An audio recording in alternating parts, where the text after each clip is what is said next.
Welcome back, everyone, to the fourth episode, our December episode of Transatlantic Voices, the American Studies Leipzig Alumni Association podcast. Until we all vanish into our holiday hiatus, we wanted to bring a very special guest to this podcast who stepped into a significant role in our American Studies Leipzig community. Please welcome our new Picador Professor, Hannah Michell. Since it's almost December, almost winter, do you feel the cold already?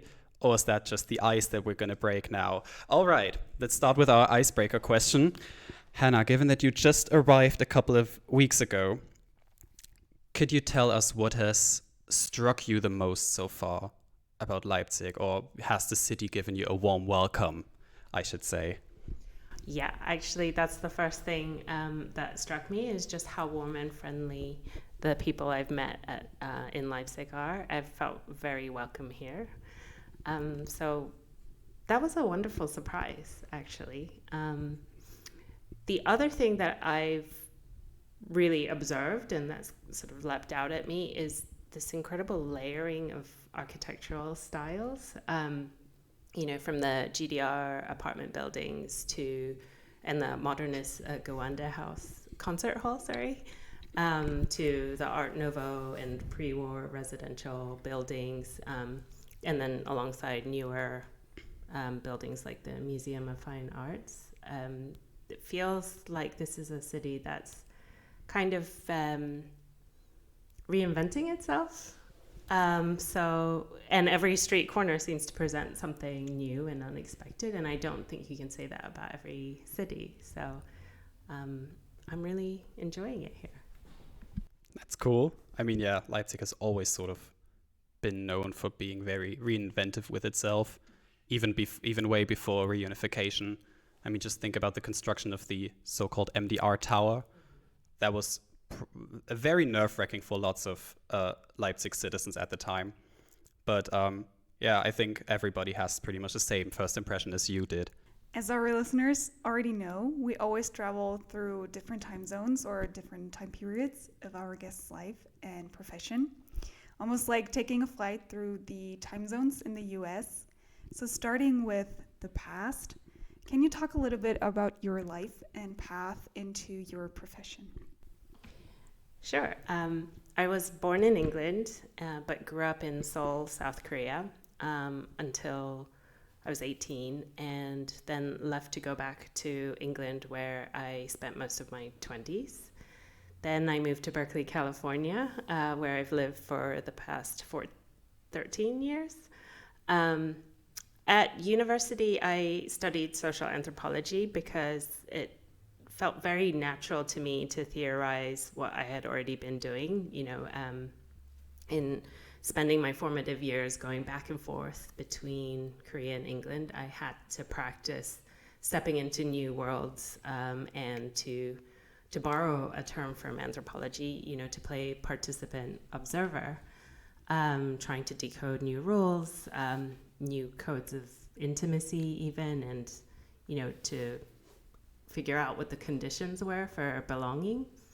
I always thought I was going to go back to academia, but I really wanted more real life experience. So I leapt at a very inappropriate opportunity to work in investment banking, which is comical because I'm not numerate at all. And I was actually terrible at that job. But it allowed me to pivot to a job in publishing at Penguin Books, actually. So working at Penguin was a dream, just to be surrounded by books, to be given free books, to live in the world of ideas. But after a while, I realized I was really keen on, wanting to be a writer myself. So then I enrolled in a creative writing master's program, which took place in the evening. So by day, I was working in publishing. By night, I was writing. And it was like this really immersive life of living in books, in the world of books. Just as I was finishing my first novel, my husband got offered an opportunity to study at UC Berkeley, so I moved with him. and then was lucky enough to land a job teaching in the Asian American Studies program there. And my first class was to teach a class on Korean pop culture. So that was back in 2012 before Gangnam Style went viral. So I've also been very lucky that something new has happened every year in the world of K-pop to support my teaching. Of course, it was all about my teaching. And it was around that time that my first novel was published. And then after that, I spent a long time writing Excavations, which was published in 2023. Wow, very, very impressive, very adventurous. And I guess that belonging and identity play a really big part in your life, or that this is a constant question mark maybe in your life. What are key topics of your own work or interest in research in literature? Is that maybe part of your interest in literature? For my first novel, I did explore identity, but I've sort of moved away from that more recently to think more about this concept of memory work and the ways in which political forces shape historical narratives, and then the potential of personal memory to resist and reshape these narratives and resist erasure as well. So both of my novels have, in different ways, examined the legacy of the Cold War, the division of the Korean Peninsula, and the consequences of compressed capitalism, while centering the voices of marginalized individuals, North Korean defectors, mixed race identities, and this idea of living. What does it mean to live between borders, between cultures? So yes, I guess belonging is very much a part of that. But the novel I'm working on now, it does continue this inquiry about colonial strategies to attempt to erode local identities and memory as well. It's also about the legacy of militarized sexual violence and intergenerational trauma. So, it's a comedy. Only kidding. Sorry. When I describe the novel like that, it sounds so heavy. And it's actually something I'm thinking about in terms of craft, is how to inject some levity as we write about violence as well. Mm-hmm. I'm looking forward to reading it. Looking into the more recent past, how have your first couple of days of teaching and maybe also research been here at Leipzig University? It's really been very rewarding. My students are brilliant. They're really engaged and very knowledgeable. And I've been reading some of my students' work from my creative writing class this week, and they've been writing character sketches. And I've actually learned so much from these pieces. For example, about how life in the GDR shaped people's lives. I wasn't expecting that. I don't know why. I should have. But that's the beauty of fiction, right? There's this is a terrible generalization, but of course there are plenty of historical narratives that can give you a sense of what life was like at a certain time. But I think fictional work can give you access in this very raw, embodied, sensorial way. So to learn about life, how life in the GDR really shaped the trajectory of people's lives and shaped characters even, to learn about that through my students' work has been so moving. Wow. Yeah, I think coming here is actually the best way to get real impressions of how life was back then, because I feel like the spirit is still sort of looming around a lot, even especially when I go home and when I'm not here in Leipzig. I can definitely feel that there's still this ingrained spirit of something has changed, how can we adapt to this? And for sure, I think especially for foreigners, so to say, that's a worthwhile experience. So you've kind of touched upon this right now, but could you maybe tell us a little about what being a Picador professor means, and maybe also the history behind it? I don't know if you've sort of read or heard about it, but that would be great to know.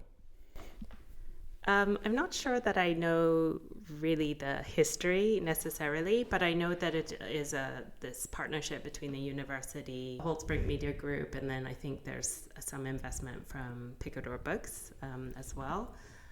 And I think it's quite unique, as far as I understand, in that it's bringing a writer working in English to Leipzig University, not just to teach, but to be in dialogue with the community. So I'm teaching 2 classes. One is a creative writing seminar that's focused on developing character. The other is a graduate seminar on Asian American film.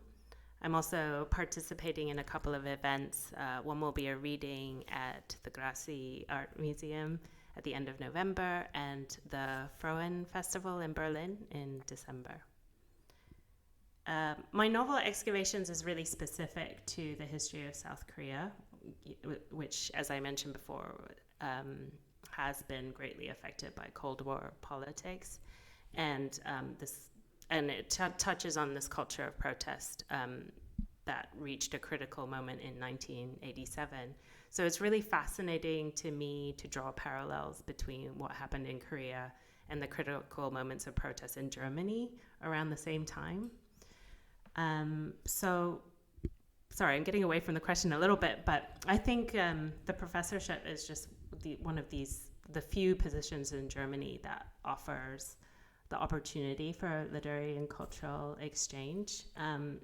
And it's given me this opportunity to make these connections between my work and thinking about how it also might resonate with German audience. Okay, so the last question for the present section would be, what exactly does your teaching at American Studies Leipzig look like, and in what way is it different maybe from your previous teaching experience? My classes are smaller here, and at Berkeley, my classes I have 50 students in each class, whereas here I have about 12 in each class. And that's been really wonderful because it's allowed me to get a better sense of who is in the room. The smaller class size has also allowed for more engagement in discussion.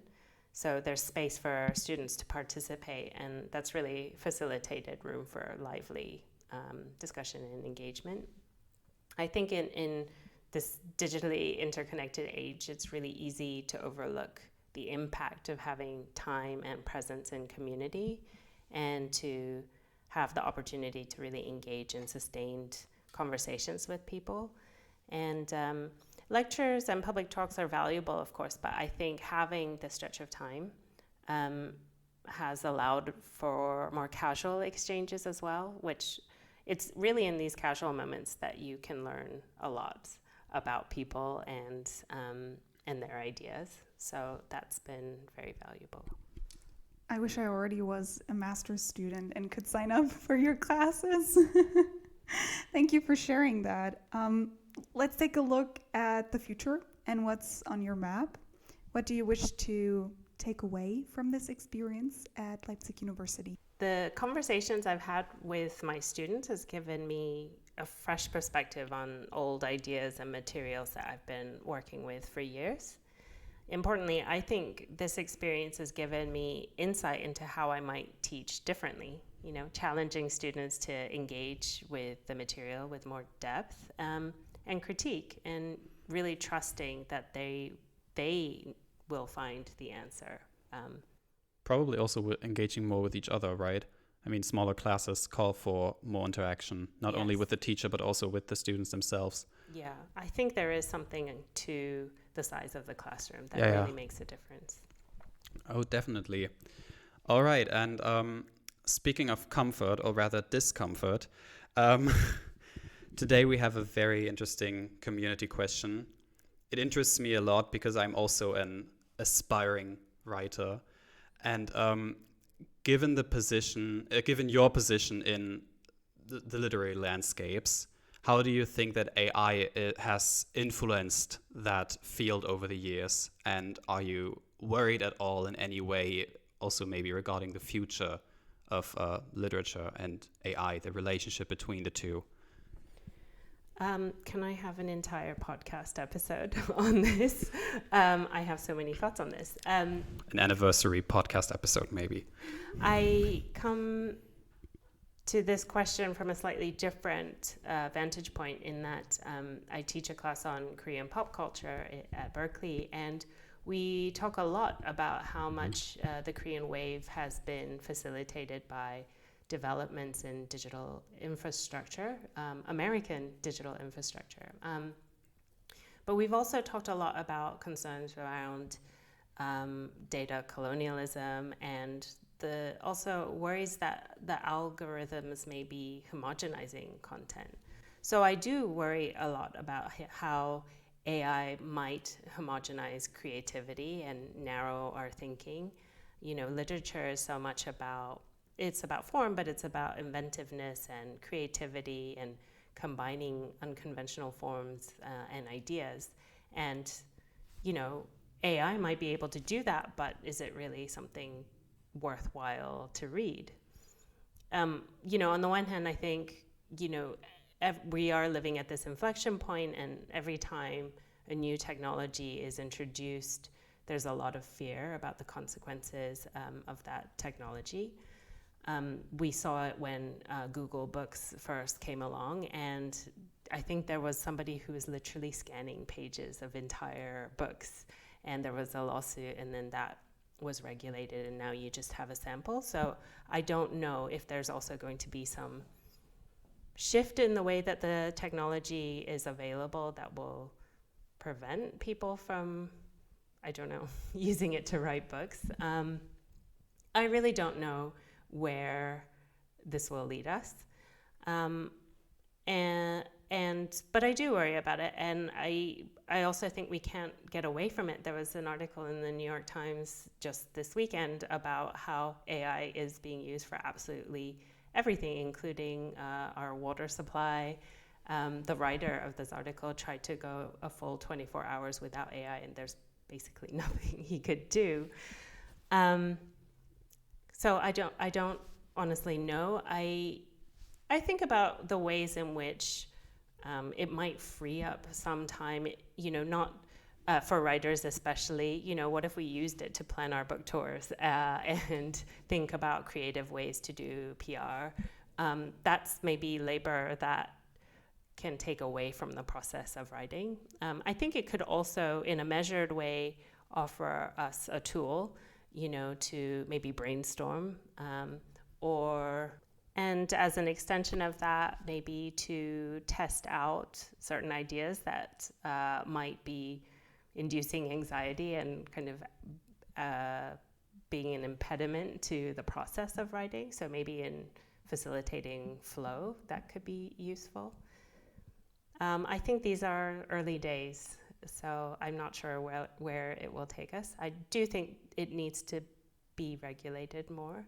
And I think more writers need to weigh in, and as many have done, to share their concerns and to maybe even collaborate on how it could be regulated. Thank you for sharing your opinion. Before we end our episode, can you maybe contribute a place in the US to our roadmap that will guide our listeners through our guests' favorite places and might encourage them to venture across the Atlantic? I would highly recommend driving about an hour from San Francisco to Point Reyes. It's a small town and surrounded by some stunning beaches. My favorite one is Limantour Beach, which is this huge stretch of beach, and it never feels crowded. Just gorgeous and stunning. Thank you very much. Thank you very much in general for your time and your expertise. We enjoyed talking to you and listening to you, and hope that you, dear listeners, might want to engage with Hannah or us, the American Studies Leipzig Alumni Association, after this episode. Please take a look at Hannah's great work, and don't forget to subscribe to this podcast and give us some feedback in the comment section. And before I say my final goodbye, is there anything that you want to share?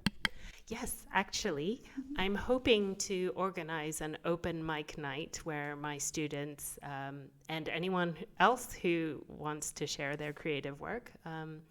So everyone is invited. I don't have a time and place yet, but I will see if I can circulate that to anyone who's listening in some way. Maybe you could do it in the notes for the podcast. Yes, of course. Thank you very much.